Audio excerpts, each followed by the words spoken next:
একজন মহিলার স্বামী মারা যাওয়ার পর তিনি অন্য এক পুরুষকে বিয়ে করেন, পরবর্তীতে তারা উভয়ই মারা যান। এখন আমার জানার বিষয় হলো ওই মহিলা জান্নাতে কোন স্বামীকে পাবেন? কোরআনে এসেছে মানুষের সব বিপদ আপদ তাদের নিজেদের কৃতকর্মের ফসল। আবার অন্য আয়াতে এসেছে আল্লাহ ভয় ও ক্ষুধা দিয়ে পরীক্ষা করেন। আমরা কিভাবে বুঝবো কোনটা আমাদের কর্মের ফল আর কোনটা আল্লাহর পক্ষ থেকে পরীক্ষা? শাহজালাল রহমতুল্লাহ আলাইহি মাজারের দান বাক্স সিলগালা বসলো প্রশাসনের নতুন দান বাক্স, এই উদ্দেশ্যকে আপনি কিভাবে দেখছেন? সম্প্রতি দেখা যাচ্ছে বাবা মাকে বৃদ্ধাশ্রমে দিচ্ছে নিষ্ঠুর সন্তান, এমনকি সম্পত্তির জন্য বাবার লাশ দাফনে বাধা দিচ্ছে। সমাজে এমন চিত্র কেন এত বেশি হচ্ছে? আমরা যে কলম, বই, বালিশ ইত্যাদি ভুলে যদি পায়ে লাগে অথবা হাত থেকে পড়ে যায়, তাহলে অনেকে এটাকে তুলে সালাম করে, মুখে ও চোখে লাগায়। শরীয়তে এটার কোনো ভিত্তি আছে কিনা? আমরা যারা সরকারি ব্যাংকে চাকরি করি, তাদের চাকরি যদি হারাম হয়ে থাকে, তবে সরকারের অন্যান্য বিভাগে যারা চাকরি করেন তারাও তো পরোক্ষভাবে ব্যাংকের ও রাজস্বের সমন্বিত তহবিল থেকেই বেতন তোলেন, তাহলে তাদের চাকরি কিভাবে হালাল হয়? টুপি পরিধান করার বিধান কোনো আয়াত বা হাদিসে আছে কিনা? আসন্ন ফাউন্ডেশনের ছাত্রদের মধ্যে অনেকেই আছে যারা আর্থিকভাবে সচ্ছল, কিন্তু তারা নিজেদের ইচ্ছা অনুযায়ী আবাসন ফি প্রদান করে থাকে। আবার অনেকের বাবা মা সম্পদশালী এবং নিয়মিত জাকাতও প্রদান করে থাকেন। প্রশ্ন হলো, যার বাবা জাকাত প্রদান করেন সে কি জাকাতের অর্থ ভোগ করতে পারবে? কোনো শত্রু যদি সবসময় ঝগড়া বিবাদ করার জন্য উস্কানি দেয় এবং বাড়ির সামনে এসে জোরে জোরে গালিগালাজ করে, যেন মারামারি করে, এমত অবস্থায় শান্ত থাকা ও পরিস্থিতি মোকাবেলা করার উপায় কি? কেউ যদি টিকিট ছাড়া ট্রেনে ভ্রমণ করে থাকে এবং পরবর্তীতে সে ভাড়ার টাকা পরিশোধ করতে চায়, তবে কিভাবে পরিশোধ করবে? আমার এক হিন্দু বন্ধু আমাকে বলেছে, তোমরা মুসলিমরা আমাদের মূর্তি পূজা নিয়ে দোষারোপ করো, অথচ তোমরা নিজেরাও তো কাবা নামক একটা মানব নির্মিত ঘরের দিকে সেজদা করো। তাহলে উভয় জাতির মধ্যে পার্থক্য কোথায়? তোমরাও তো ঠিকই একটা ঘরের পূজাই করছো। এই সংশয়ের যৌক্তিক ও সরি জবাব কি? ইসলামে নারীদের চাকরি করার অনুমতি আছে কিনা? যদি কোনো নারী চাকরি করেন তবে তার বিধান কি এবং এ বিষয়ে স্বামীর অবাধ্য হলে পরিণতি কি হবে? আল্লাহ রাব্বুল আলামিন আমাদেরকে জীবন ব্যবস্থা যেটি দিয়েছেন সেটা পৃথিবীতে সবচেয়ে সুষম এবং সবচেয়ে বাস্তব ভিত্তিক।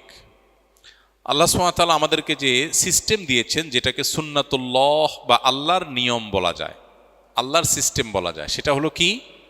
সেটা হলো পুরুষকে আল্লাহ তাআলা দায়িত্ব দিয়েছেন বাহিরের সব কাজকামগুলো সামলাবার। সে উপার্জন করবে, সে ক্ষেত খামার করবে, সে আয় ইনকাম করবে, সে পরিবারের জীবিকার জোগাড় করবে। আর মহিলাকে আল্লাহ তাআলা জিম্মাদারে দিয়েছেন তিনি বাসার ভেতরের সাইডটা সামলাবেন, অর্থাৎ তিনি ওই পুরুষের উপার্জিত যে জীবিকা আছে সেটার ব্যবস্থাপনা, ভেতরের সাইডটা অর্থাৎ হোম মিনিস্ট্রির যে কাজটা, হোম অ্যাফেয়ার্সের যে কাজটা, সেই কাজটা তিনি করবেন। এটা হলো আল্লাহর সুন্নাহ। আল্লাহ তাআলা নারী এবং পুরুষকে সৃষ্টিও করেছেন সেভাবে। আপনি লক্ষ্য করলে দেখতে পাবেন একজন নারীকে আল্লাহ রাব্বুল আলামিন সন্তান গর্ভে ধারণ করার ক্ষমতা দিয়েছেন। সন্তান গর্ভধারণ করতে কমপক্ষে 10 মাস সময় লাগে, মানে 10 মাস, প্রায় 10 মাস সময় লাগে গড়ে। এই 10 মাস সময় গর্ভধারণ করার সময়টা অনেক কষ্টের সময়। আল্লাহ বলেছেন, হামালাতহু উম্মুহু কুরহাও ওয়া ওয়াদাআতহু কুরহা। মায়েরা সন্তানকে গর্ভে ধারণ করে অনেক কষ্ট করে, প্রসব করে অনেক কষ্ট করে। 10 মাস আপনার পেটের সাথে আপনি 2টা ইঁট বেঁধে বা একটা ইঁট বেঁধে আপনি 4 মাস ঘুরেন, রাতে ঘুমাবেন, ওয়াশরুমে যাবেন, সব সময় আপনার সাথে একটা ইঁট পেটের সাথে বেঁধে রাখেন। একটা ইঁটের ওজন যতটুকু একটা বাচ্চার ওজন, অনেক সময় এতটুকু হয় না? তো এই পরিমাণ ওজন নিয়ে আপনি সারাদিন চলাফেরা করেন, জীবনটা কত কষ্টের হবে। এর বাইরে তো অন্য অসুবিধা আছেই। তো একজন মায়ের জন্য এই যে সন্তান গর্ভে ধারণ করার সময়টাতে তার জন্য অফিস আদালতে কর্মক্ষেত্রে কাজ করাটা বেশি সহজ নাকি বাসাবাড়িতে অবস্থান করাটা সহজ? বাসাবাড়িতে অবস্থান করা না? তাহলে বোঝা গেল যে আল্লাহ রাব্বুল আলামিন বায়োলজিক্যালি, সৃষ্টিগতভাবে এমনভাবে সৃষ্টি করেছেন নারীকে যে তার বাসায় থাকাটা তার জন্য বেশি উপযোগী। পুরুষকে আল্লাহ তাআলা সেরকম করে তৈরি করেন নাই। এই জন্য পুরুষকে এমনভাবে তৈরি করেছেন সে বাহিরে স্ট্রাগল করবে, সে যুদ্ধ সংগ্রাম করবে, সে লড়াই করবে, সে চাষাবাদ করবে, সে বাহিরের সব হ্যাসেল সামলাবে। আর নারীকে আল্লাহ তাআলা কোমল করে সৃষ্টি করেছেন, বাসায় থাকার উপযোগিতা। এরপরে আসেন সন্তান গর্ভে ধারণ করার পর, সন্তান প্রসব করার পর সন্তানকে 2 বছর দুধ পান করাতে হয়। সন্তানের রিজিকের ব্যবস্থা আল্লাহ রেখেছেন মায়ের বুকে, মায়ের বক্ষে আল্লাহ তাআলা সন্তানের রিজিক রেখেছেন। 2 বছর ধরে সন্তানের যে দুধ পান করাতে হয়, সকালে বিকালে রাতে দুপুরে, সময় নাই অসময় নাই, সারাক্ষণ যখন সে চাইবে কাঁদবে, ক্ষুধা লাগবে, তাকে দুধ পান করাতে হবে। এই সময়টাতে কি কর্মস্থলটা বেশি উপযোগী নাকি বাসাবাড়ি? সন্তানকে দুধ খাওয়ানোর জন্য এই 2 বছর মায়ের জন্য কোথায় থাকা বেশি উপযোগী? বাসাবাড়ি। তাহলে বায়োলজিক্যালি আল্লাহ তাআলা যে গঠন প্রকৃতি দিয়ে নারীকে তৈরি করেছেন, পুরুষকে তৈরি করেছেন, তা দেখে বোঝা যায় যে আল্লাহ তাআলা নারীকে তৈরি করেছেন তিনি ভেতরের সাইডটা সামলাবার জন্য, আর পুরুষকে তৈরি করেছেন বাইরের সাইডটা সামলাবার জন্য। আমরা আল্লাহর এই সিস্টেমকে, আজকের দুনিয়ার মানুষ আল্লাহর এই ফিতরাতকে, এই প্রকৃতিকে আমরা ডিস্ট্রয় করে ফেলার সংগ্রাম করছি, এটাকে ধ্বংস করার চেষ্টা করছি। আমরা বলছি না সবাই বাহিরে যাবে, সবাই সব দেখবে। এটা হলো মৌলিক বিষয় কোরআন এবং হাদিসের আলোকে। আল্লাহ এই জন্য কোরআনে বলেছেন ওয়াকারনা ফি বুয়ুতিকুন্না, নারীরা তারা বাসার সাইডটাকে সামলাবেন। এটা হলো মৌলিক দৃষ্টিভঙ্গি। এই দৃষ্টিভঙ্গির বাইরে পৃথিবীর মানুষ যারাই গিয়েছে তারাই হাড়ে হাড়ে টের পাচ্ছে এর ক্ষতিকর দিকগুলো কি কি। বহুবিধ ক্ষতিকর দিক ইতিমধ্যে পৃথিবীর মানুষের চোখের সামনে স্পষ্ট হয়ে গেছে, সেগুলো নিয়ে ডিটেল আলোচনা না করলেও চলবে, আমরা বিভিন্ন সময় বলি। আমি মৌলিক জায়গায় আসি। এই যখন মৌলিক দৃষ্টিভঙ্গি ইসলামের, এবার একজন মুসলিম নারী তিনি যদি কোনো কারণে বাহিরে কাজ করতে হয়, তিনি বিধবা, তার স্বামী নাই, থেকেও না থাকার মতো, অথবা তার আয় উপার্জন করে খাওয়াবার মতো, পরিবারের ভরণ পোষণ জোগাড় করবার মতো কেউ নাই, তিনি যদি বাহিরে কাজ করতে চান তার জন্য জায়েজ আছে, যেহেতু তার এটা প্রয়োজন, তার নিড, তার জন্য এটা জায়েজ আছে। তিনি শরিয়ার অন্যান্য দিক নির্দেশনাগুলো মেনে, পর্দার বিধিবিধানগুলো মেনে তিনি যদি বাইরে কাজ করতে চান, শরিয়া সেটাকে নিষেধ করে না। তাহলে মহিলারা কাজ করতে চাইলে জায়েজ আছে, সেটা শর্ত সাপেক্ষে। আর যদি পুরুষ স্বামী উপার্জন করছেন, তাহলে সেক্ষেত্রে স্বামী তো তার সমস্ত ভরণ পোষণ, তার চিকিৎসা, তার থাকা খাওয়া, হাত খরচ, তার সব কিছুর ব্যবস্থা স্বামী করতে বাধ্য। আইনগতভাবে শরীয়ত আল্লাহ তাআলা সেই পদ্ধতি রেখেছেন। তাহলে তিনি বাইরে কাজ করার তো দরকার হয় না। এরপরেও দরকার কখনো হতে পারে, তার মা অপারক, বাবা অপারক, তাদের অসুস্থতা আছে, তাদের জীবিকার ব্যবস্থা নাই, ভাইরা আছে থেকেও দেখাশোনা করছে না, অথবা ভাইরা নাই, তার নিড আছে, প্রয়োজন আছে, এরকম যদি হয় সেক্ষেত্রেও তিনি বাইরে কাজ করতে চাইলে কাজ করতে পারবেন। তবে এক্ষেত্রে তার স্বামীর অনুমতি লাগবে। কারণ নারীদেরকে তাদের সুশৃঙ্খল জীবনযাপন, একটা সুন্দর সুষ্ঠু সংসার জীবন যেন সুন্দরভাবে চলে, সেজন্য আল্লাহ তাআলা পুরুষকে দায়িত্বশীল করেছেন। একটা দোকান, একটা মুদি দোকান 2 জন মানুষ চালায়, তাদের একজন মালিক থাকে, আরেকজন কর্মচারী থাকে, একজন সিনিয়র থাকে, আরেকজন জুনিয়র থাকে, একজন মূল দায়িত্বশীল থাকে, আরেকজন তার সহকারী থাকে। এভাবে একটা দোকান চলে। যদি বলে না 2 জনেরই সমান ক্ষমতা থাকবে, কোনো প্রকার কম বেশ থাকবে না, তাহলে দোকান টিকবে? টিকবে? একজন বলবে আমি এই মাল এত টাকা বেচবো, আরেকজন বলবে এই টাকা বেচবো, বেচাবেচি দিয়ে তখন মারামারি শুরু হবে, হবে না? তো একটা সংসার সুষ্ঠু সুন্দরভাবে চলার জন্য আল্লাহ তাআলা স্বামীকে অভিভাবক করেছেন, মাতবরি না, শুধু তার ঘাড়ের উপরে সমস্ত দায়িত্ব চাপিয়েছেন, সমস্ত দায়িত্ব। জীবিকা করতে জোগাড় করবা তুমি জানো, বাইর হও, মেয়েকে সে পেরেশানি দেওয়া হয়নি। যাই হোক, তো এই জন্য স্বামীকে যেহেতু কর্তৃত্ব এবং অভিভাবকত্ব দেওয়া হয়েছে সুশৃঙ্খল একটা সাংসারিক জীবনের জন্য। আপনি পশ্চিমা পৃথিবী যদি তাকান, দেখবেন স্বামী স্ত্রী যে সংসার গড়ে, তারা প্রায় প্রত্যেকটা ওয়েস্টার্ন কালচারের দেশে দেখবেন তাদের কালচারটাই এরকম যে স্বামী স্ত্রী 2 জন মিলে সংসার করে, ওইটা যেন একটা ম্যাচ করেছে, ম্যাচ।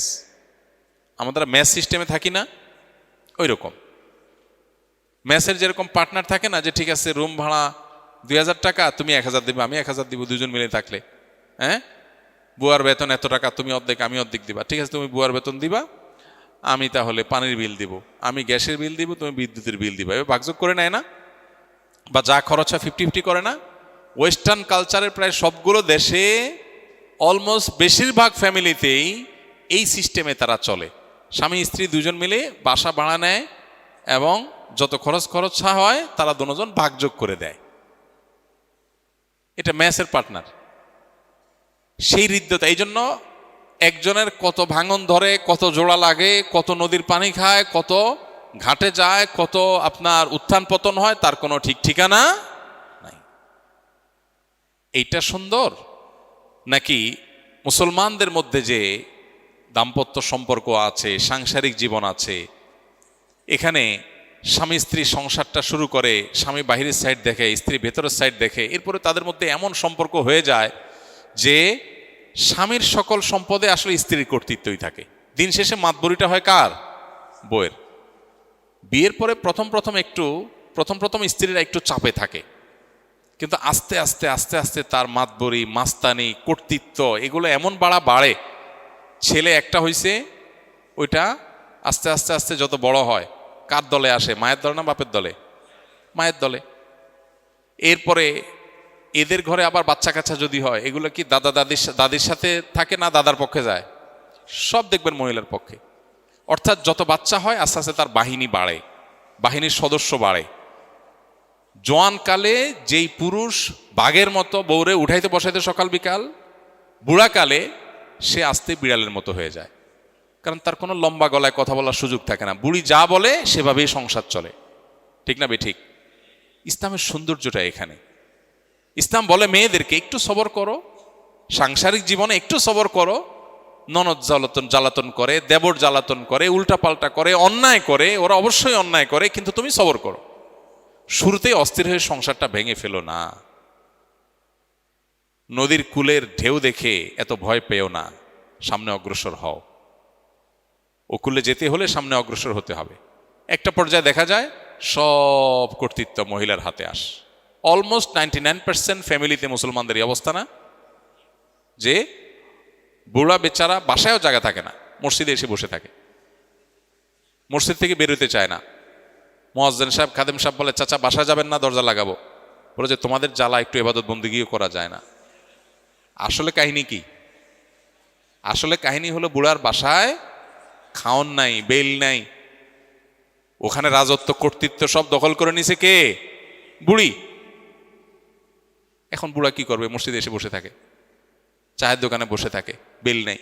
ও ভেতরের জগৎটা ছোট ডাল বুড়ির। বুড়া যদি লাইনে থাকে তো আলহামদুলিল্লাহ, বেলাইনে থাকলে দৌড়ের উপরে, ঠিক না ঠিক?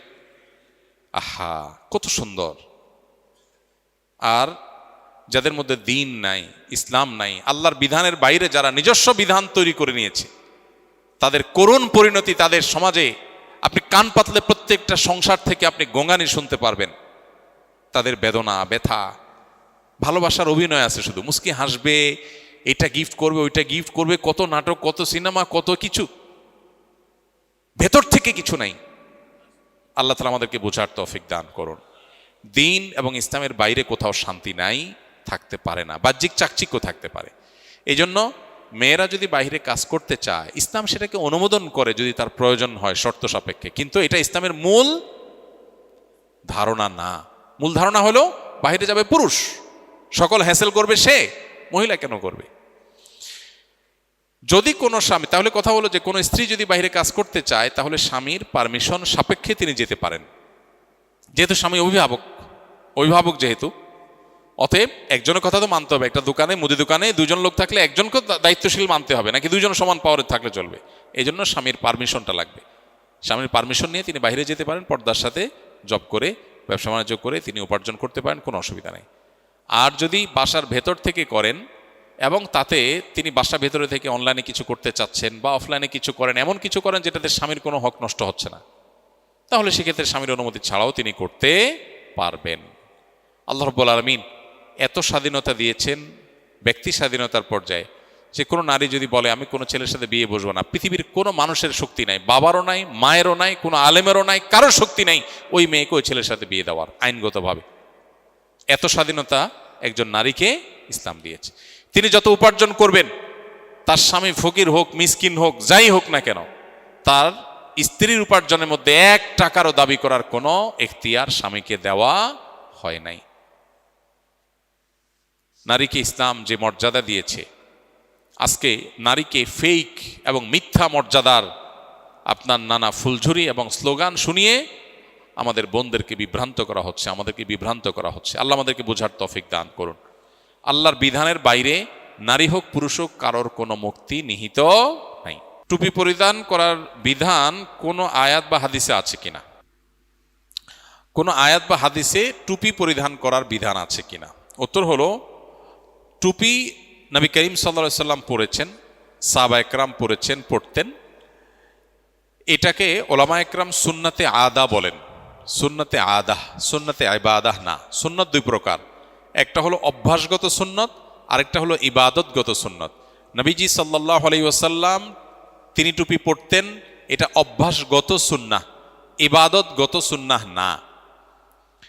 এই জন্য আরবের মানুষের মধ্যে টুপি পরার সংস্কৃতি ছিল, সেটা তিনি বহাল রেখেছেন। কোন সংস্কৃতি তিনি বহাল রেখেছেন, সেটা ইসলামের দৃষ্টিকোণ থেকে অভ্যাসগত সুন্নাহ হিসেবে বিবেচিত হবে, যদি সেটা ইবাদতগত সুন্নাহ হিসেবে সাব্যস্ত না হয়।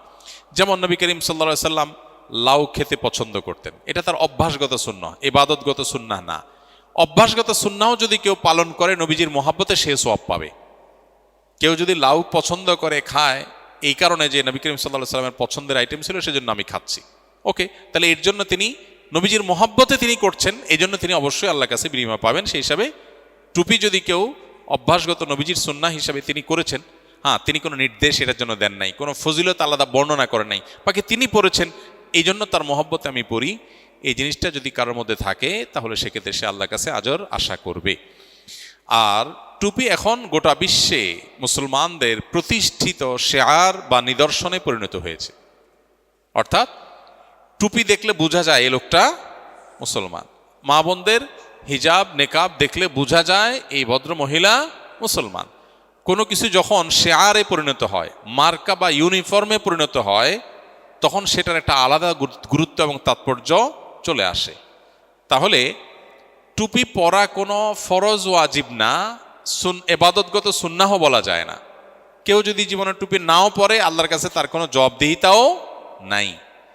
কিন্তু নবীজির মহব্বতে, সাহাবা একরামের মহব্বতে কেউ যদি তার অভ্যাসগত সুন্নতের অনুসরণ করে, সে আল্লাহর কাছে আজর আশা করবে।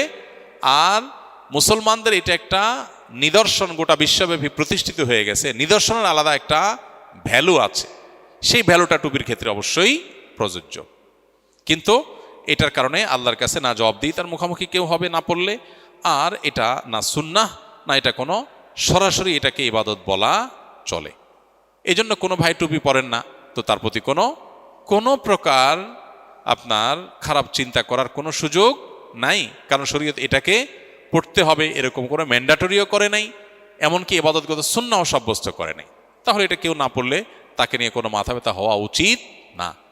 আবার এটা যেহেতু ইসলামের নিদর্শনে পরিণত হয়েছে, অতএব এটাকে অবজ্ঞা, অসম্মান, অশ্রদ্ধা, এটা জঘন্য বিষয়। কারণ শেয়ার বা ইউনিফর্ম হয়ে গেলে তখন সেটা আলাদা ইম্পর্টেন্স চলে আসে। আসন্না ফাউন্ডেশনের ছাত্রদের মধ্যে অনেকেই আছে যারা আর্থিকভাবে সচ্ছল, কিন্তু তারা নিজেদের ইচ্ছা অনুযায়ী আবাসন ফি প্রদান করে থাকে। আবার অনেকের বাবা মা সম্পদশালী এবং নিয়মিত জাকাতও প্রদান করে থাকেন। প্রশ্ন হলো, যার বাবা জাকাত প্রদান করেন, সে কি জাকাতের অর্থ ভোগ করতে পারবে? প্রথম কথা হলো যে আমাদের প্রত্যেকটা প্রজেক্টেই আপনারা জানেন, যারা জাকাতের হকদার না, তাদেরকে নিজের টাকায় ফাউন্ডেশনের সমস্ত সেবা গ্রহণ করতে বলা হয়, কারণ জাকাতের টাকা তাদের জন্য গ্রহণ করা জায়েজ হবে না। আর এটার জন্য একটা ফর্ম দিয়ে তাদের সমস্ত তথ্য উপাত্ত নেওয়া হয়। আপনারা জানেন তো, সেটা সবাই তো সেটা করেছেন, তাই না? তথ্য উপাত্ত নেওয়া হয়। এই তথ্য উপাত্ত দেখে বিচার বিশ্লেষণ করে সিদ্ধান্তে আসা হয় যে সে আসলে জাকাতের হকদার কি হকদার না। এখন কেউ যদি তার কোনো তথ্য গোপন করে, হাইড করে, তিনি অসত্য লিখছেন, লিখে তিনি কোনো সুবিধা গ্রহণ করেছেন, তাহলে তিনি আল্লাহর কাছে দায়ী থাকবেন, অবশ্যই তিনি গুনাহগার হবেন। যদি এরকম কেউ করেন, তিনি আসলে জাকাতের হকদার না। সচ্ছল, ফ্যামিলিগতভাবে ব্যক্তিগতভাবে সচ্ছল, তাহলে সেক্ষেত্রে তিনি জাকাতের টাকা গ্রহণ করার আবেদন করতে পারেন না। মিথ্যা তথ্য দিলে তিনি গুনাহগার হবেন এবং বিশাল বড় গুনাহের ব্যাপার হবে। এই বিষয়টা যাতে না ঘটে, কেউ যেন এরকম অসত্য তথ্য দিতে না পারে, সেজন্য আমরা ফাউন্ডেশনের ওলামা একরামের একটা টিমকে দায়িত্ব দিয়েছি ইন্টারনাল অডিট, শরিয়া অডিট করার জন্য। তারা স্কিলে বিভিন্ন জায়গায় যারা এভাবে আবেদন করেছেন, র্যান্ডম বিভিন্ন আবেদনগুলো তারা পরখ করবেন, পুঙ্খানুপুঙ্খ যাচাই করবেন, ক্রস চেক করবেন। এটার রিপোর্ট হয়তো কয়েকদিনের মধ্যে আমাদের কাছে চলে আসবে ইনশাআল্লাহ। এতে আমরা বোঝার চেষ্টা করব যে এরকম কেউ অসত্য তথ্য দিচ্ছি কিনা, দিলে সেটার পরিমাণ কি আসল বিষয়। এইটা শেষ হলে ইনশাআল্লাহ আমরা একটা এক্সটার্নাল শরিয়া অডিট করব।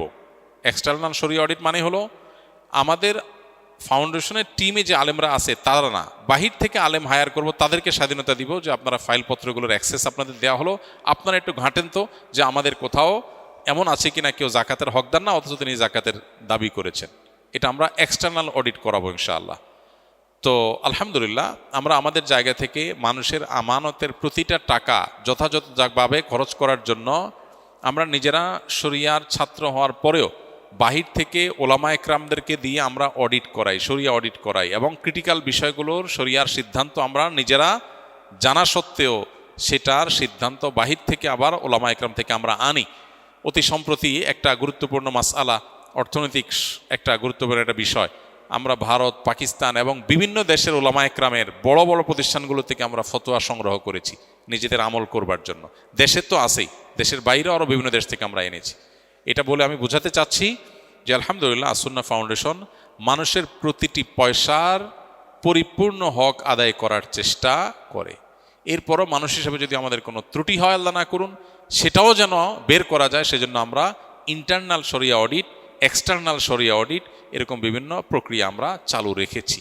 আর এখানে যদি স্কিলের ভাইরা আছেন, শিক্ষার্থীরা আছেন, আপনাদেরকে বলবো যে খবরদার শুধু এখানে নয়, জীবনে কোথাও মিথ্যা বা ভুল তথ্য দিয়ে কোনো সুবিধা আদায় করার চেষ্টা করবেন না। এটা যদি করেন এই গুনাহের পরিণতি দুনিয়াতে আপনাকে ভোগ করতে হবে, টুডে অর টুমরো, নিশ্চিত থাকেন। আল্লাহ তাআলা পাকড়াও করেন, এটা মিস হয় না। বুঝে আসছে কথা? এই জন্য কখনো এরকম যদি কেউ করেন তিনি গুনাহগার হবেন, বিশাল বড় গুনাহ, শুধু মিথ্যার গুনাহ না, মানুষের জাকাত সেটা নিয়ে তামাশা করা, হ্যাঁ, জাকাত আপনি ভোগ করলেন অথচ আপনি এটার হকদার না, যিনি জাকাত দিয়েছেন তার জাকাত আদায় হয়ে যাবে, কোনো টেনশন নাই। বুঝতে পেরেছেন?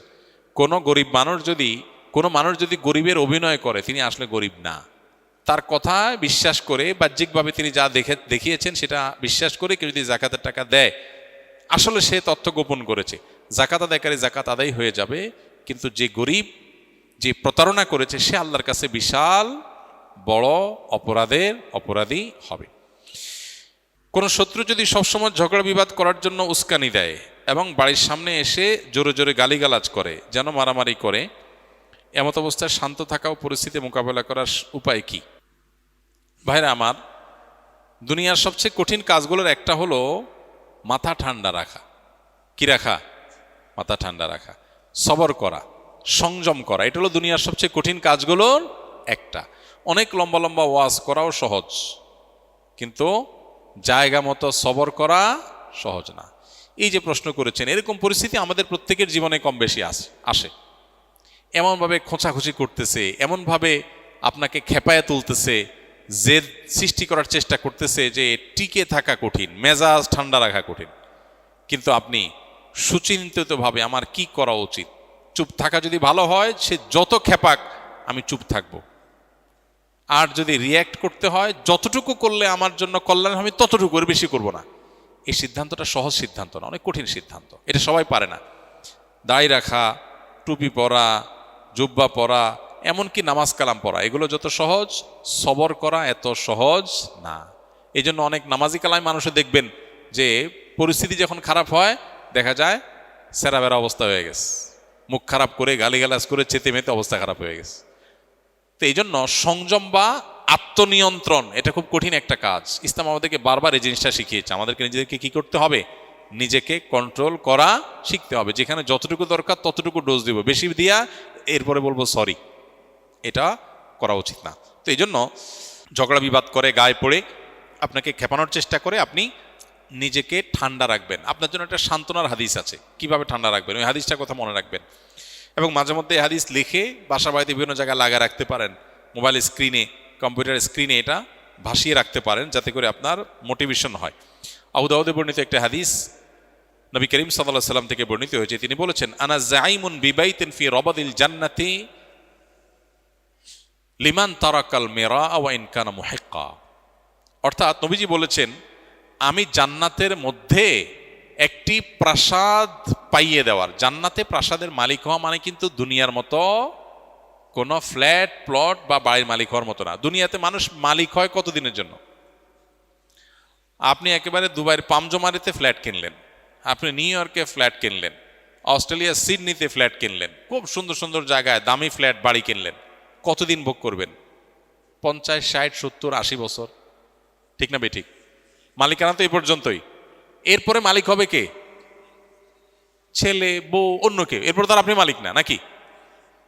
তাহলে দুনিয়ার মালিকানা হলো 60, 70, 80 বছর বয়স পর্যন্ত। তাও তো মানুষ কিনতে কিনতে তো 40, 50 বছর হয়ে যায়। এরপরে মরার বাকি থাকে আর 10, 20 বছর। 10, 20 বছরের জন্য ফ্ল্যাটের মালিক হয়, তাতেই কি ভাবসাব। আর জান্নাতের যদি কেউ ফ্ল্যাট আর অট্টালিকার মালিক হয়, সেটা কতদিনের জন্য হবে? অনন্তকালের জন্য, যার কোনো শেষ নাই, যার কোনো সীমা নাই, কখনো শেষ হবে না। সুবহানাল্লাহ। নবীজি বলেছেন, আমি ওই ব্যক্তির জন্য জান্নাতের মধ্যখানে প্রাসাদ আল্লাহর কাছ থেকে পাইয়ে দেওয়ার দায়িত্ব নিলাম। আমি গ্যারান্টি দিচ্ছি, আল্লাহর কাছ থেকে আমি তাকে জান্নাত পাইয়ে দিব।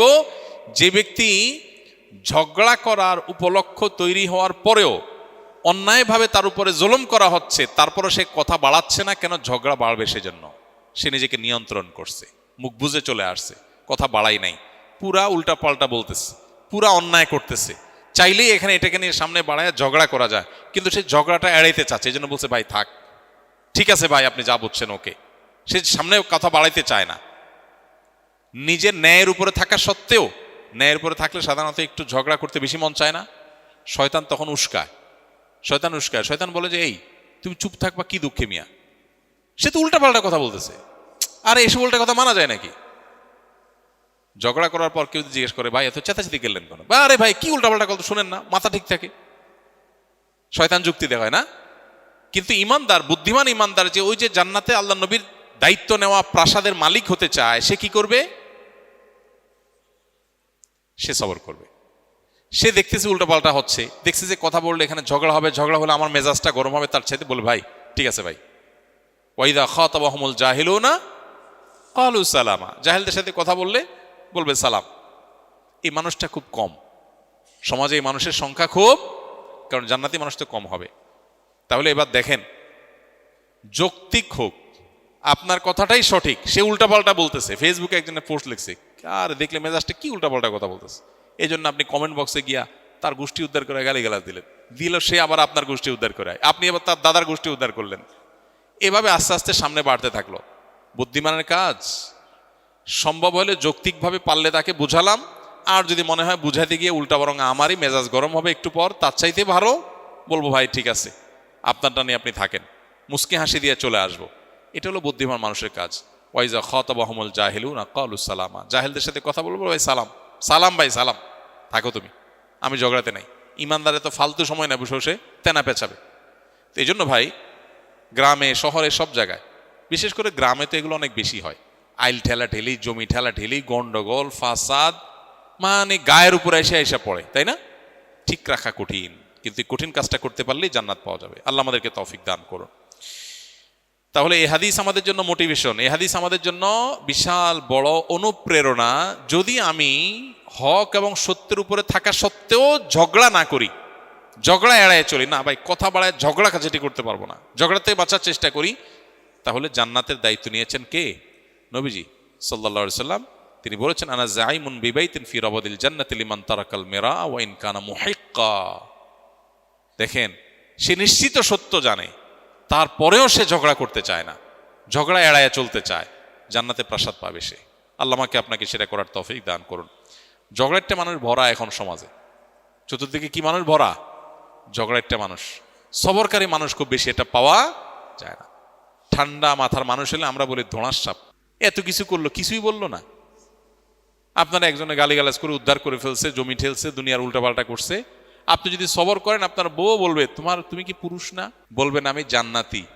আরে মহিলা, কি বলো পুরুষ না? আমি জান্নাতি। জান্নাতি বলতে জান্নাতের প্রত্যাশাকারী, সেই জন্যই তো আমি চুপ থাকতেছি, নাইলে আমারও জমান আছে, আমিও পারি পাল্টা দিতে, কিন্তু আমি দিচ্ছি না। কেন দিচ্ছি না? জান্নাতের লোভে, জান্নাতের আশায়। আল্লাহ আমাদেরকে সবরের তৌফিক দান করুন। মাথা গরমওয়ালা মানুষের অভাব নাই ভাই, মাথা ঠান্ডাওয়ালা মানুষের বড় অভাব। আল্লাহ আমাকে আপনাকে সবাইকে ঠান্ডা মাথার মানুষ হওয়ার তৌফিক দান করুন।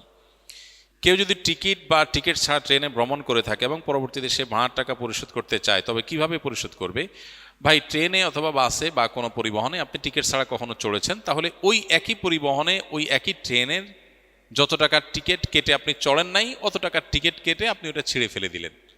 বিশেষ করে ট্রেনের স্ট্যান্ডিং টিকিট, যত টাকার টিকিটের ফাঁকি দিয়েছেন জীবনে, অত টাকার টিকিট স্ট্যান্ডিং টিকিট কিনবেন, দাঁড়ায় থাকার টিকিট, যেটা অন্যের হক নষ্ট হবে না। টিকিট কেটে আপনি এটাতে চড়লেন না, তাহলে টাকাটা কোম্পানিতে ঢুকে গেল, আপনি দায়মুক্ত হয়ে গেলেন। তারপর আল্লাহর কাছে ইস্তিগফার করতে হবে। আর যদি এরকম হয় যে কোনো বাসে এরকম করেছেন, সে বাস আর খুঁজে পাওয়া যাচ্ছে না, ওই বাস আর কোম্পানি নাই এখন, তাহলে সেক্ষেত্রে সেটা যদি হয় তাহলে সেক্ষেত্রে সেই টাকা ওই বাস মালিকের তরফ থেকে গরিব দুঃখে দান করে দিবেন, সব নিজের সওয়াবের আশা ছাড়া। আমার এক হিন্দু বন্ধু আমাকে বলেছে, তোমরা মুসলিমরা আমাদের মূর্তি পূজা নিয়ে দোষারোপ করো, অথচ তোমরা নিজেরাও তো কাবা নামক একটা মানব নির্মিত ঘরের দিকে সিজদা করো, তাহলে উভয় জাতির মধ্যে পার্থক্য কোথায়? তোমরাও তো ঠিকই একটা ঘরের পূজাই করছো। এই সংশয়ের যৌক্তিক ও সরি জবাব কি? প্রিয় ভাইরা আমার, এটা খুব কমন একটা প্রশ্ন, এর বহু উত্তর ইতিমধ্যে অনেকেই দিয়েছেন মাশাআল্লাহ। মুসলমানরা কাবা ঘরকে পুজো করে না, তারা কাবা ঘরের দিকে ফিরে আল্লাহর ইবাদত করে। এই জন্য অন্য যারা মূর্তি পূজা করে আর মুসলমানরা যারা কাবা ঘরের দিকে ফিরে আল্লাহর ইবাদত করে, দুইটার পার্থক্য খুবই স্পষ্ট। আমরা একটু খোলা চোখে তাকালেই দেখতে পাবো পার্থক্য। যেমন যারা মূর্তি পূজা করে তারা মূর্তির কাছে প্রার্থনা করে। মুসলমানদের কেউ কি কাবাঘরকে বলে, ও কাবাঘর তুমি আমাকে একটা বাচ্চা দাও, বলে? কাবাঘরের কাছে কোনো প্রার্থনা করে? তারা কাবার দিকে ফিরে নামাজটা পড়ে, কারণ নামাজটা যেহেতু গোটা বিশ্বের মানুষ মুসলমান সবাই নামাজ পড়তে হবে কোনো একটা দিকে, ঐক্য ধরে রাখার প্রয়োজনে একটা দিক দরকার, সেজন্য আল্লাহ তাআলা কাবাকে ফিক্স করে দিয়েছেন এই দিকে পড়ো। এই জন্য ওইটা দিক নির্ধারণের জন্য, ঘরকে পুজো না। ঘরকে যদি পুজো হতো তাহলে ঘরের কাছে প্রার্থনা করা হইতো, ঘরের কাছে চাওয়া হতো। আমরা মুসলমানরা কি কাবা ঘরের কাছে চাই? মুসলমানরা, পৃথিবীতে কোনো মুসলমান মনে করে না যে কাবা ঘরের কোনো চুল পরিমাণ কোনো পাওয়ার আছে, এই জন্য মুসলমান ঘরের কাছে চাই না, জাস্ট দিক নির্ধারণের জন্য ওই দিকে ফিরে নামাজ পড়ে। আমাদের পূজনীয় কাবা নয়, কাবার রব। কাবা না কাবার রব? কাবার রব বা মালিক হলো আমাদের পূজনীয়, আমাদের সেজদার উপযুক্ত। সেজদা আমরা তাকে দেই, রবকে দেই, কাবা ঘরকে না। এই জন্যই কোনো মুসলমান যদি এমন কোনো জায়গা থাকে যে জায়গা কেবলা কোন দিকে উনি জানেন না, কিন্তু নামাজের ওয়াক্ত চলে যাচ্ছে, তাহলে তিনি আন্দাজ করে যে কোনো দিকে ফিরে নামাজ পড়লো, নামাজ আদায় হয়ে যাবে। আমরা মুসলমানরা কাবা ঘরকে যে পুজো করি না, এর বহু আলামত আছে, বহু কিছু দেখে এটা প্রমাণ করা যায় যে কাবা ঘরকে আমরা পুজো করি না, আমরা ইবাদত করি কাকে? আল্লাহকে। নামাজের জামাতে বা নামাজ পড়তে গেলে যেহেতু আমাদের একদিকে ফিরে নামাজ পড়তে হয় ঐক্যের প্রয়োজনে, অন্য কোনো কিছুতে যেহেতু দিকের ব্যাপার নাই, এই জন্য কোরআন তেলাওয়াত যে কোনো দিকে আমরা ফিরে করি। আমরা যে কোনো জায়গায় দোয়া করি না, শুধু কাবায় গিয়ে দোয়া করি। তাই যে মূর্তি পূজার সাথে মুসলমানদের কাবার দিকে ফিরে নামাজ পড়ার আসমান জমিন পার্থক্য আছে। ওমর রাদিয়াল্লাহু তাআলা আনহু, কাবা ঘর তো কাবা ঘর, কাবা ঘরের কোনায় রাখা জান্নাতি পাথর হাজরে আসওয়াদ সম্পর্কে ওমর রাদিয়াল্লাহু তাআলা আনহু মন্তব্য করেছেন, পাথরকে সম্বোধন করে বলেছেন, হে পাথর, তুমি অন্য 10টা পাথরের মতো একটা পাথর। হ্যাঁ, জান্নাত থেকে আসতে তার ফজিলত আছে, কিন্তু পাথর দিন শেষে, এর বাইরে কিছু না। যদি আমি মুহাম্মদ সাল্লাল্লাহু আলাইহি সাল্লামকে তোমাকে চুম্বন করতে না দেখতাম, কখনো তোমাকে চুম্বন করতাম না। এখান থেকে বোঝা যায় যে অন্য ধর্মের মানুষের মূর্তি পূজা আর মুসলমানদের কাবা ঘরের দিকে ইবাদত, ফিরে ইবাদত এবং এই যে হাজরে আসওয়াদ পাথরকে চুম্বন, এগুলো ওইটাকে পূজার অংশ হিসেবে না। যদি হতো তাহলে ওইটাকে ওইরকম ভক্তি করতো যেরকম অন্যরা প্রতিমাকে ভক্তি করে, ব্যাপারটা সেরকম না। কোরআনে এসেছে মানুষের সব বিপদ আপদ তাদের নিজেদের কৃতকর্মের ফসল। আবার অন্য আয়াতে এসেছে আল্লাহ ভয় ও ক্ষুধা দিয়ে পরীক্ষা করেন। আমরা কিভাবে বুঝবো কোনটা আমাদের কর্মের ফল আর কোনটা আল্লাহর পক্ষ থেকে পরীক্ষা? ভাই, যে কোনো বিপদ আসবে আমরা ধরে নিব এটা আল্লাহর পক্ষ থেকে পরীক্ষাও হতে পারে, আবার আমার কোনো বদামলের শাস্তিও হতে পারে। এই জন্য আমি আল্লাহর কাছে একদিকে তওবা ইস্তেগফার করব, অপর দিক থেকে এই পরীক্ষায় আমি অটল থাকার চেষ্টা করব, পরীক্ষায় আমি ভালো থাকার চেষ্টা করব। দুনিয়াতে কোনো বিপদকে আমরা নিশ্চিতভাবে বলার উপায় নাই এটা পরীক্ষা আর এটা আল্লাহর আযাব বা শাস্তি। অনেক সময় দেখা যায় কারোর বিপদ হলে গ্রামে শহরে অনেকে মন্তব্য করে, এর উপরে এত বিপদ আসে কেন জানো? কারণ লোকটা অনেক খারাপ, নাইলে এত বিপদ আসতো না। আপনি কিভাবে জানলেন যে এটা আল্লাহর আযাব হিসাবে আসছে? এটা নবী রাসূলরা শুধু বলতে পারেন, তাদের কাছে ওই আসে, তারা বলতে পারেন যে এই বিপদটা আল্লাহর পক্ষ থেকে আযাব আর এটা আল্লাহর পক্ষ থেকে পরীক্ষা। আমরা যেহেতু নবী রাসূল আমরা জানি না, এই জন্য আমরা দুইটারই সম্ভাবনা আমাদের কাছে থাকবে। এটা হতে পারে পরীক্ষা, হতে পারে আল্লাহর আযাব। এই জন্য আল্লাহর আযাব হিসাবে আমরা ইস্তেগফার করব, আবার পরীক্ষা হিসাবে পরীক্ষা অটল থাকার চেষ্টা করব। শাহজালাল রহমতুল্লাহ আলাইহি মাজারের দান বাক্স সিলগালা বসলো প্রশাসনের নতুন দান বাক্স, এই উদ্দেশ্যকে আপনি কিভাবে দেখছেন? উদ্দেশ্য কি সেটা তো আমি জানি না, উদ্দেশ্য জানার মালিক তো আল্লাহ তাআলা। তবে মাজারের দান বাক্সে যে পরিমাণ টাকা, কয়েকদিনের দান বাক্সে যে পরিমাণ টাকা উঠছে, কত লাখ টাকা জানি উঠছে? 17 লাখ টাকা। কয় দিনে? 3-4 দিনে। সুবহানাল্লাহ। তাহলে মাসে কত টাকা হয়? তাহলে বছরে কত কোটি টাকা হয়? এই টাকাগুলো কই যায়? অবশ্যই এই টাকার তসরুপ বা এই টাকা আপনার তথাকথিত খাদেমরা বা পেছনে থাকা লোকেরা যদি এই টাকা ভোগ করে টাকা পয়সা উড়ায় বা টাকা অন্যায়ভাবে আত্মসাৎ করে, তো সেখানে তো প্রশাসনের কাজ করাই উচিত। প্রশাসন তো এমন এই কাজ যদি সেটাকে দমন করার জন্য হয় এবং এটা প্রপার ইউজের ব্যবস্থা করা হয়, তাহলে এটা প্রশংসনীয় কাজ, অবশ্যই প্রশংসনীয় কাজ। আমাদের দেশে মানুষ কত সহজ সরল। আমরা মাজারে টাকা দেই। মাজারে কেন টাকা দেই? বিপদ দূর হওয়ার জন্য না? মাজারে টাকা দিলে মনের আশা পূরণ হবে, বিপদ দূর হবে, এতে কোরআন বা হাদিসে কোথাও আছে? নাই, কিন্তু আমরা দিচ্ছি। বহু মসজিদ টাকার অভাবে বানানো যাচ্ছে না, বহু মাদ্রাসা টাকার অভাবে ছেলেরা বাচ্চারা খাবার পাচ্ছে না, বহু গরিব মানুষের বাসায় খাবারের ব্যবস্থা নেই, বহু বেকার সামান্য একটু টাকার জন্য বেকারত্ব দূর হচ্ছে না, অথচ মাজারে গিয়া লাখ লাখ কোটি কোটি টাকা মানুষ ঢেলে দিচ্ছে মিথ্যা আশায় যে এখানে দিলে আল্লাহ আমার সমস্যা দূর করে দিবে। আল্লাহ তো বলেন নাই। শাহজালাল শাহপুরান রহমতুল্লাহ আলাইহিমা তারা নিজেরাও জীবদ্দশায় বলেন নাই যে আমাদের মারা যাওয়ার পরে আমাদের কবর পাশে টাকা ঢেলে দিলে তোমাদের কাজ হয়ে যাবে। তারা বলছেন কোথাও? কেউ দেখাতে পারবে? তাহলে এটা একটা ব্যবসা, এটা একটা কি ব্যবসা। এই আত্মসাৎ বন্ধের উপায় অবশ্যই প্রশংসনীয় যদি সেটার সঠিক ব্যবহার করার উদ্যোগ নেওয়া হয়। সম্প্রতি দেখা যাচ্ছে বাবা মাকে বৃদ্ধাশ্রমে দিচ্ছে নিষ্ঠুর সন্তান, এমনকি সম্পত্তির জন্য বাবার লাশ দাফনে বাধা দিচ্ছে। সমাজে এমন চিত্র কেন এত বেশি হচ্ছে? ভাই, কেন হচ্ছে সেটা বলার জন্য, সেটা বোঝার জন্য পণ্ডিত হওয়ার দরকার নেই। কোনো দিনদার, কোনো মুত্তাকি, কোনো পরহেজগার, কোনো আল্লাহভীরু মুসলমান সন্তান তার বাবা মাকে বৃদ্ধাশ্রমে দিতে পারে? পৃথিবীতে এমন একটা দৃষ্টান্ত হয়তো পাওয়া অসম্ভব হবে, যেই ছেলে আল্লাহভীরু, যে ছেলে আল্লাহকে চিনেছে, যে সন্তান আল্লাহর পরিচয় পেয়েছে, যে ছেলে মেয়ে কোরআন হাদিস অনুযায়ী নিজেকে চালাবার চেষ্টা করে, সে বাবা মাকে বৃদ্ধাশ্রমে দেওয়া তো দূরের কথা, সে বাবা মার মুখ থেকে উফ শব্দটিকেও সহ্য করার কথা না। অতএব খুবই পরিষ্কার, আজকের এই পৃথিবীর জাঁকজমকপূর্ণ এবং চাকচিক্যপূর্ণ যে দৃশ্য আমরা দেখতে পাচ্ছি, এর অন্তর্নিহিত এবং ভেতরগত দিকটা অত্যন্ত কদর্য, অত্যন্ত খারাপ। তার উজ্জ্বল উদাহরণ হলো এই বৃদ্ধাশ্রমের কালচার। যত উন্নত দেশ, যত তথাকথিত জাগতিক শিক্ষায় শিক্ষিত মানুষ, তত বেশি বৃদ্ধাশ্রমের কালচার সেখানে এস্টাবলিশড। এখান থেকে বোঝা যায় আখিরাতের প্রতি ঈমানের চেতনা, আল্লাহর প্রতি ঈমানের চেতনা যদি কারোর মধ্যে না থাকে, তাহলে তার অবশ্যম্ভাবী বহু করুণ পরিণতির একটা হলো বৃদ্ধাশ্রমের এই কালচার। যে বাবা মা ছোটবেলায় পরম যত্ন আদর দিয়ে সন্তানকে বড় করেছে, তিনি মুসলিম হোক অমুসলিম হোক, যে কোনো বাবা মা মানেই হলো বাবা মার প্রতি পরম যত্ন মমতা দিয়ে সন্তানকে বড় করে, কিছু অমানুষ হাতে গোনা ব্যতিক্রম বাদে।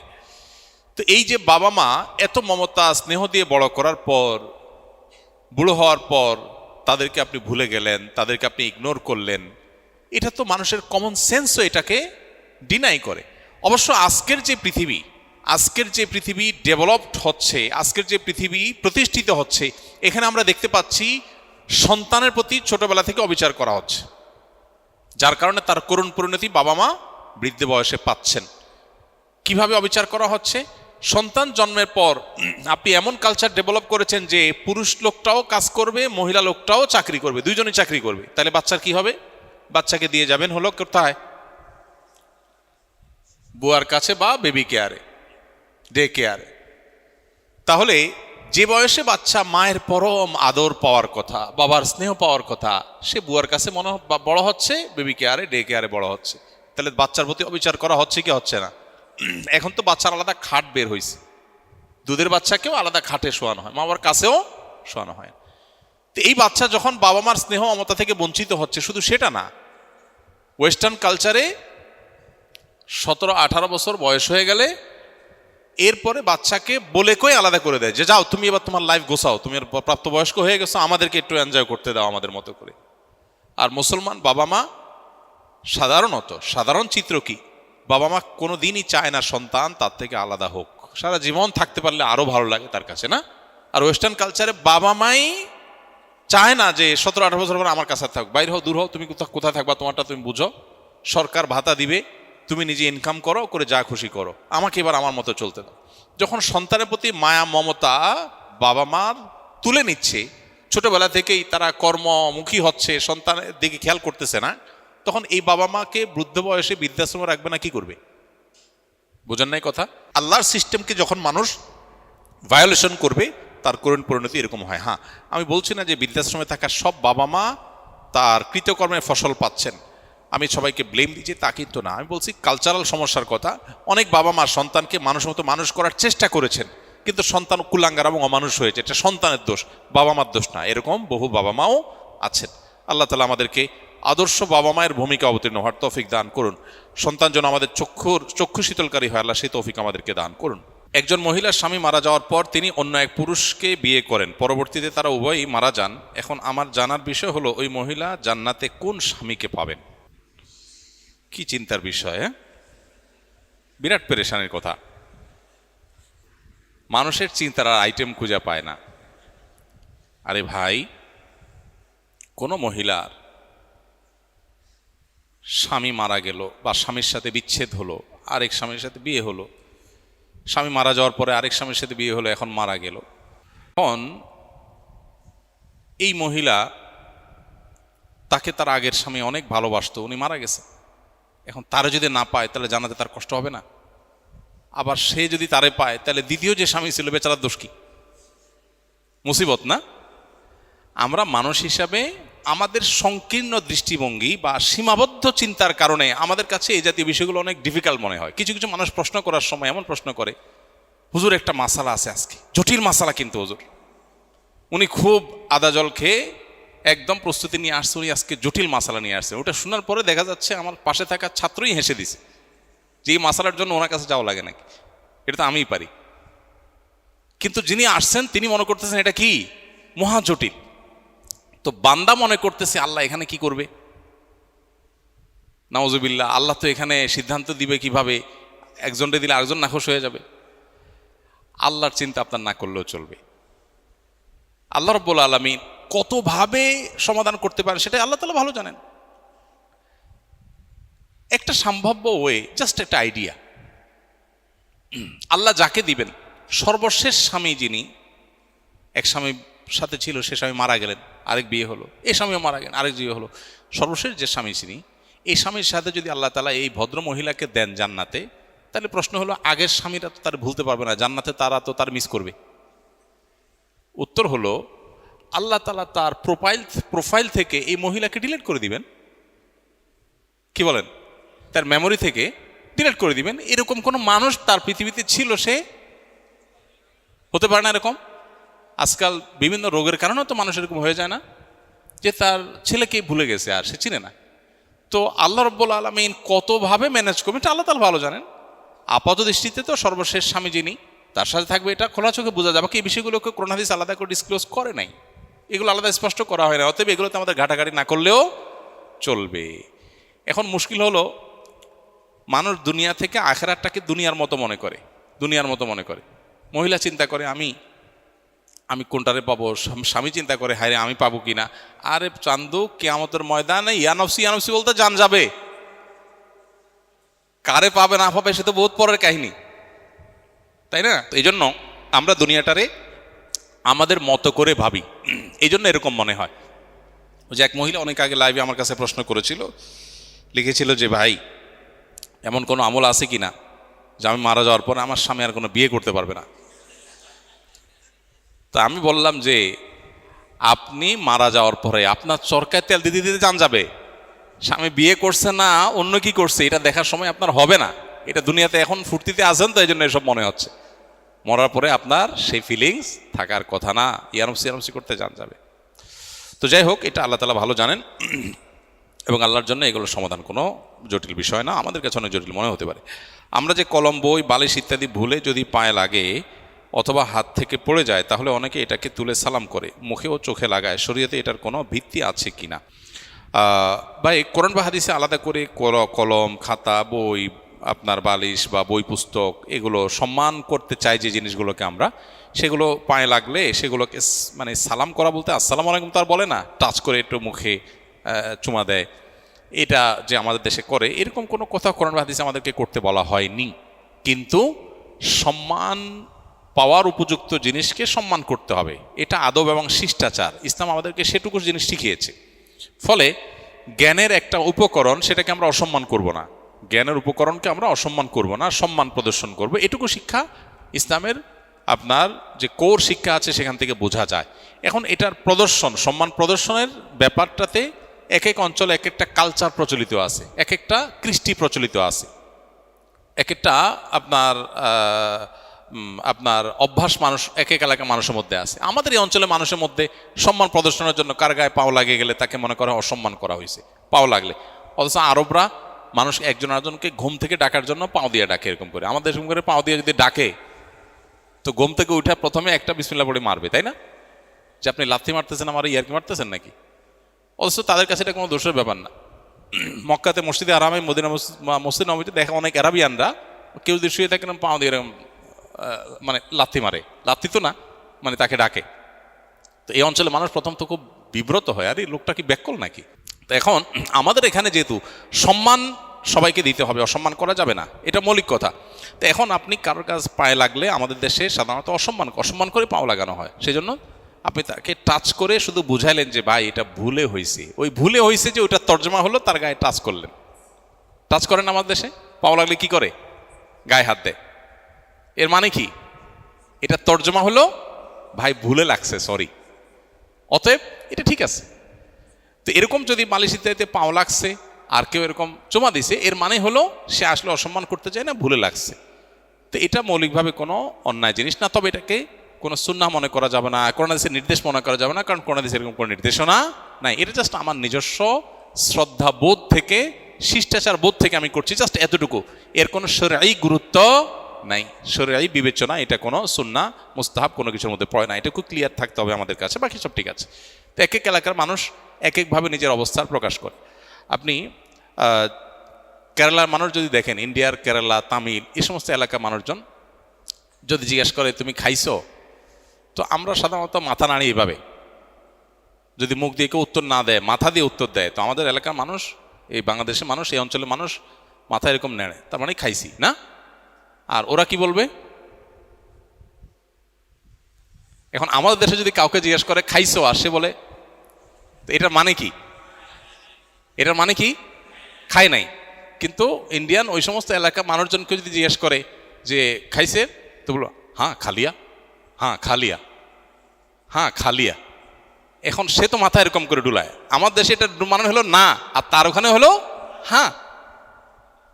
আল আদাত মুহাক্কিমা, কোনো এলাকাতে কোনো প্রচলন থাকলে ওইটার আলোকে ফয়সালা হয়, ওখানে তর্জমা ওইটাই। ফিলিপিনোরা, সৌদি আরবে যদি আমি ছিলাম, বিভিন্ন দেশের মানুষের সাথে কাজ করেছি, তো ফিলিপিনোরা তাদেরকে জিজ্ঞেস করা হয় খাইছো কিনা, তো তারা এরকম করে, মানে চোখের উপরের দিকে তোলে, এটা মানে ইয়েস। এখন আমার দেশে যদি জিজ্ঞেস করে খাইছো কিনা, যদি এরকম করে বলবে তোমার জিজ্ঞেস করলাম খাইছো কিনা, তুমি চোখ ঘুরাইতেছো আমারে। আমি জিজ্ঞেস করলাম খাইছো কিনা, তুমি দেখি চোখ ঘুরাইতেছো আমারে। কিন্তু তাদের ওইটা কালচার, এরকম করে তারা। এখন যে না বুঝবে তার কাছে মনে হবে ব্যাপার কি, লোকটা কি অভদ্র নাকি? তো এখানে ভদ্রতা অভদ্রতা নিরূপণ করবে ওই এলাকার প্রচলন। তার এলাকাতে যদি, এখন বাংলাদেশে কেউ যদি জিজ্ঞেস করে খাইছো কিনা, যদি এরকম করে, তুমি বলবে বেয়াদব। এটা বেয়াদব বলা ঠিক আছে, কিন্তু ফিলিপিনোকে এটা বেয়াদব বলা ঠিক নাই। তো আমাদের এখানে পাও লাগলে টাচ করে, বুকে হাত দিয়া বুঝায় যে ভাই এটা ভুলে হয়েছে। এটা একটা ওরফ, এটা একটা প্রচলন। অতএব এই প্রচলন এটা শরিয়ার কোনো নির্দেশনা না, সম্মান প্রদর্শনের জায়গা থেকে, শিষ্টাচারের বোধের জায়গা থেকে গ্রহণযোগ্য, জাস্ট এতটুকু। এটাকে সুন্নাহ মুস্তাহাব বা কোরআন হাদিসের বর্ণনা মনে করা যাবে না। আমরা যারা সরকারি ব্যাংকে চাকরি করি, তাদের চাকরি যদি হারাম হয়ে থাকে, তবে সরকারের অন্যান্য বিভাগে যারা চাকরি করেন তারাও তো পরোক্ষভাবে ব্যাংকের ও রাজস্বের সমন্বিত তহবিল থেকেই বেতন তোলেন, তাহলে তাদের চাকরি কিভাবে হালাল হয়? ভাই, দুইটার মধ্যে পার্থক্য আছে। একটা হলো আপনি সুদের সহযোগী। নবী করিম সাল্লাল্লাহু আলাইহি সাল্লাম বলেছেন, লাআনাল্লাহু আকিলার রিবা ওয়া মুকিলাহু ওয়া কাতিবাহু ওয়া শাহিদাইহি। সুদ গ্রহীতা, সুদ দাতা, সুদের লেখক, সুদের সাক্ষী, সবার প্রতি আল্লাহর লানত বর্ষিত হয়। আপনি সুদী ব্যাংকে লেখালেখি করছেন, হিসাব করছেন, সুদের সাথে কোনো না কোনোভাবে আপনার সম্পর্ক সরাসরি প্রত্যক্ষভাবে জড়িয়ে যাচ্ছে। আর আরেকজন এমন কোনো কাজ করছেন, কাজটা হালাল ইটসেলফ, কাজটা কোনো হারাম না, তার বেতন বিভিন্ন সোর্স থেকে আসছে, সেখানে হালাল হারাম মিশ্র থাকতে পারে। এই দুইটা এক জিনিস না, দুই জিনিস। সরাসরি আপনি কোনো হারামের সহযোগিতা করলে সেটা অবশ্যই হারাম এবং তার জন্য আল্লাহর কাছে দায়ী হতে হবে, গুনাহগার হতে হবে। আমরা ইদানিংকালে লক্ষ্য করছি আমাদের দেশে এবং পৃথিবীর বিভিন্ন দেশে বেশ ঘন ঘন ভূমিকম্প হচ্ছে না? অনেক ঘন ঘন ভূমিকম্প হচ্ছে। দিন যত অতিবাহিত হচ্ছে ভূমিকম্পের পরিমাণ মনে হচ্ছে একটু বাড়ছে। এটা বিশেষ কোনো বিষয়কে ইন্ডিকেট করে কিনা কোরআন এবং হাদিসের আলোকে? কোরআন এবং হাদিস বিশ্লেষণ করলে আমরা দেখতে পাই যে সহিহ বুখারীর একটা হাদিস আছে, নবী করিম সাল্লাল্লাহু আলাইহি সাল্লাম বলেছেন, লা তাকুমুস সাআহ, কিয়ামত ততক্ষণ পর্যন্ত কায়েম হবে না, হাত্তা ইউরফাআল ইলম আও হাত্তা ইউকবাদাল ইলম, যতক্ষণ পর্যন্ত পৃথিবী থেকে জ্ঞান তুলে নেওয়া হবে না। জ্ঞান বলতে কোরআন হাদিসের জ্ঞান, ইলম। এই ইলম তুলে নেওয়া হবে। পৃথিবীতে আলিম থাকবে, ইলম থাকবে না। হুজুর অনেক থাকবে, কিন্তু গভীর ইলম থাকবে না। তো ইলম এর আসল প্রাণ পৃথিবী থেকে উঠে যাবে, তারপর পৃথিবীর ধ্বংস হওয়ার সময় নিকটবর্তী হবে। এ হাদিসের এই পরের অংশে নবী আলাইহিস সালাম বলেছেন, ওয়াতাকফিরুজ জিলজাল বা জালাজিল, এবং ভূমিকম্পের পরিমাণ বাড়বে। কিয়ামত নিকটবর্তী হওয়ার আলামত হলো যে পৃথিবী থেকে এলেম উঠে যাবে, ভূমিকম্পের পরিমাণ বাড়বে। ওয়াতাকফিরুল ফিতান, এবং ফিতনার পরিমাণ বাড়বে, এবং ওয়াকফিরুল হারজ, এবং মৃত্যু, খুন খারাপ এগুলোর পরিমাণ বাড়বে। এই হাদিসের মধ্যে, যেটি বুখারীতে বর্ণিত হয়েছে, এই হাদিসের মধ্যে পরিষ্কারভাবে বোঝা গেল পৃথিবীর বয়স, আয়ু শেষ হয়ে কিয়ামত নিকটবর্তী হওয়ার আলামত, ছোট আলামত আছে প্রায় 130টার বেশি। এটা নিয়ে আমাদের ছোট্ট একটা ছোটি বই আছে, সৌদি আরবের শেখ মোহাম্মদ আল আরিফি, ওনার একটা বই আছে, ওইটার আলোকে বইটা লেখা আমাদের অনেক আগে। ওখানে কিয়ামতের 141 আলামত নামে ছোট্ট একটা ছোটি বই ছিল, বইটা আমরা আবার প্রকাশ করবো ইনশাআল্লাহ। এই বইয়ে ওই 131 যে ছোট আলামত আছে, ছোট আলামত বলতে যেগুলো অনেক আগে থেকে দেখা দিবে, এই আলামতগুলোর ভিতরে একটা এই হাদিসের আলোকে উল্লেখ করা হয়েছে যে পৃথিবীতে ভূমিকম্পের পরিমাণ বাড়বে কিয়ামতের আগে। কিয়ামতের সময় কাছাকাছি আসলে যত কাছাকাছি হবে ভূমিকম্পের পরিমাণ বাড়বে। বৈজ্ঞানিক বহু ব্যাখ্যা আছে, কিন্তু কোরআন এবং হাদিস যখন বলে কোনো কিছু এবং সেটা যখন বাস্তবে খাটে, এটার বৈজ্ঞানিক কোনো ব্যাখ্যা খুঁজে পাওয়া যায় না। পৃথিবীতে 500 বছর আগে এটা হয় না, এখন কেন হয়েছে? অনেক উত্তরই সায়েন্স বা বিজ্ঞান দিতে পারবে না, কিন্তু কোরআন হাদিসে বলা আছে কি আমাদের আগে এখন এটা হবে, তখন এটা হবে। এগুলোর বেশিরভাগ, এই যে নবী সাল্লাল্লাহু আলাইহি ওয়াসাল্লাম যে সময় ভবিষ্যদ্বাণী করে গেছেন 131টা কিয়ামতের আগে, এর বেশিরভাগ কিন্তু ঘটে গেছে, এর বেশিরভাগ বাস্তবায়িত পৃথিবীতে হয়ে গেছে। এটাই হলো তার আল্লাহর নবী এবং রসুল হওয়ার অনেক বড় একটা প্রমাণ। তো যাই হোক, পৃথিবীতে এই যে আপনার ভূমিকম্পের পরিমাণ বাড়বে, এটা কিয়ামতের আলামতের মধ্যে থেকে একটা। আমাদের উচিত হলো ইস্তেগফার করা, আল্লাহর দিকে ধাবিত হওয়া, নির্মাণ সংক্রান্ত যে সমস্ত নীতিমালা আছে, গাইডলাইন আছে, সেগুলোকে ফলো করা। আমাদের কর্তৃপক্ষের উচিত হলো এ ধরনের, আল্লাহ না করুন, অনাকাঙ্ক্ষিত কোনো পরিস্থিতি আমাদের মতো এরকম ঘন বসতির এই শহরে যদি হয়, এই অনিয়ন্ত্রিত আপনার নিয়ম বহির্ভূত ভাবে বেড়ে ওঠা ভবনগুলোর শহরে যদি হয়, আল্লাহ না করুন, তাহলে কি হবে সেটা একমাত্র আল্লাহ ভালো জানেন। এই জন্য যথাযথ ব্যবস্থা গ্রহণ করা দরকার। হয়তো কিছুটা ব্যবস্থা গ্রহণ করাও হচ্ছে, কিন্তু অবশ্যই সেটাকে আরও জোরদারভাবে, জোরালোভাবে করা দরকার, যাতে আল্লাহ না করুন কোনো বড় ভূমিকম্প হলে, কোনো বিপদ হলে আমরা যেন একে অন্যকে উদ্ধার করার রাস্তাটা অন্তত খোলা থাকে। এক্ষেত্রে নির্মাণ বিধিটা আমাদের সবারই মেনে চলার চেষ্টা করা দরকার। আপনারা যে মসজিদে বসে আছেন, আসুন্নাহ ফাউন্ডেশন মসজিদ কমপ্লেক্স, আলহামদুলিল্লাহ, এই মসজিদ নির্মাণের শুরুর দিকে যখন আলোচনা হয় যে আমরা এটাকে কিভাবে নির্মাণ করব, তখন আমাকে অনেকে বলেছিল যে ঢাকায় মসজিদগুলোর জন্য প্ল্যান পাস করতে হয় না, রাজুক থেকে প্ল্যান পাস করতে হয় না, আমরা এটার জন্য প্ল্যান পাস করার দরকার নাই। যে পরিমাণ জায়গা ছাড় দিতে হয়, এগুলো মসজিদের জন্য লাগে না। কেউ দেখতেও আসে না, এটা নিয়ে কড়াকড়িও করে না, এটা সয়ে নেয়, সহনীয়। এটা আমি বললাম না, এটা আমি কেন করব?